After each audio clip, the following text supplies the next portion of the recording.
কাল রাতে বাজার থেকে আসার সময় শাক কিনে এনেছিল। তো সেটা হচ্ছে পুঁই শাক।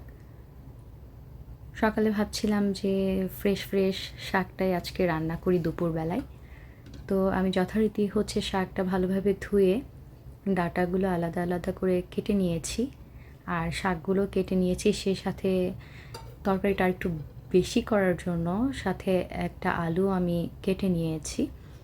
মিডিয়াম সাইজের একটা পেঁয়াজ আমি কুচি করে নিয়েছি, আর সেই সাথে দিয়ে দিচ্ছি 4-5টা মতো হচ্ছে কাঁচা মরিচ, আর সেই সাথে দিয়ে দিয়েছি আদা বাটা, রসুন বাটা।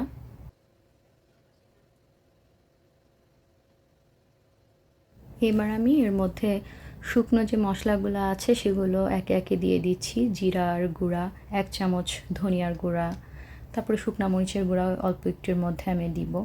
একটু ঝাল ঝাল করে আমরা খাবো এটা আজকে।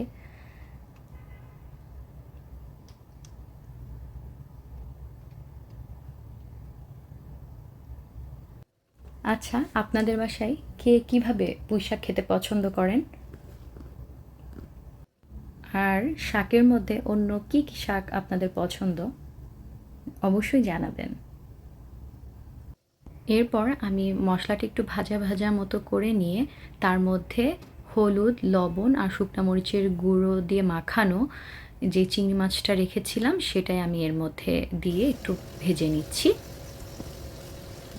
জাস্ট চিংড়ি মাছের যেই খোসাটা একটু মানে চেঞ্জ হয়ে আসলে তখন এই যে একটু পানি দিয়ে দিব।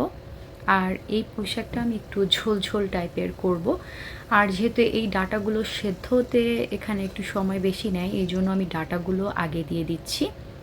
এটা দিয়েই কিছুটা সময় একটু ঝোলের পানি দিয়ে দিয়ে অল্প অল্প করে কষিয়ে নিব। আর এবার আমি দিয়ে দিচ্ছি এই পর্যায়ে লবণ।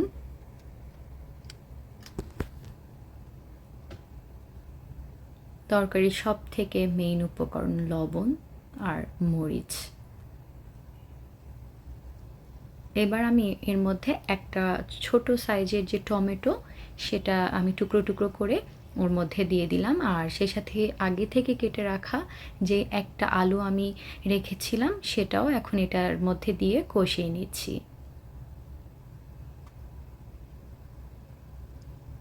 আমি এর মধ্যে দিয়ে দিচ্ছি হলুদ। আমি কিছুক্ষণ আগে যখন অন্যান্য শুকনা উপকরণগুলো দিয়েছি তখন হলুদের গুঁড়াটা আমি দেইনি। হলুদের গুঁড়াটা সচরাচর দেখা যায় যে আমি একটু দেরিতে দেই। তারপরে ঢাকনা দিয়ে ঢেকে রাখার পরে এই যে বেশ অনেকটা পানি বের হয়েছে এগুলো থেকে।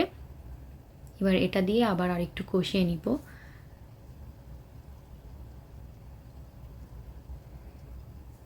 কিছুটা এগুলো একটু সফট হয়ে আসলে আমি এর মধ্যে দিয়ে দিচ্ছি পুঁই শাকের পাতাগুলো।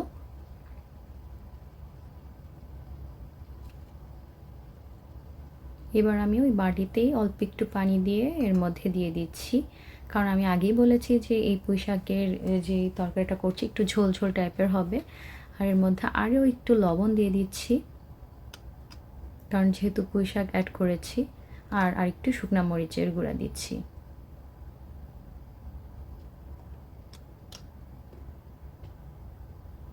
এবার দিয়ে দিচ্ছি ঢেকে।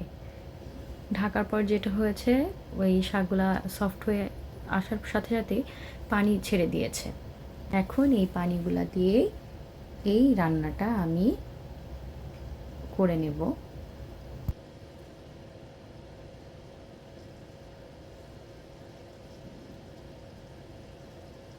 এদিকে দেখতে দেখতে আমার রান্নাটা শেষ হয়ে গেল।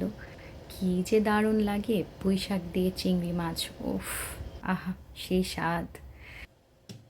এরই ফাঁকে আমি কিন্তু অন্য আরেকটা চুলাতে আরেকটা রান্না চড়িয়ে দিয়েছি।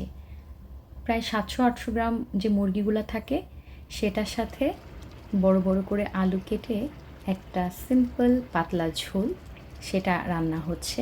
তো থ্যাঙ্কস ফর ওয়াচিং, বাই।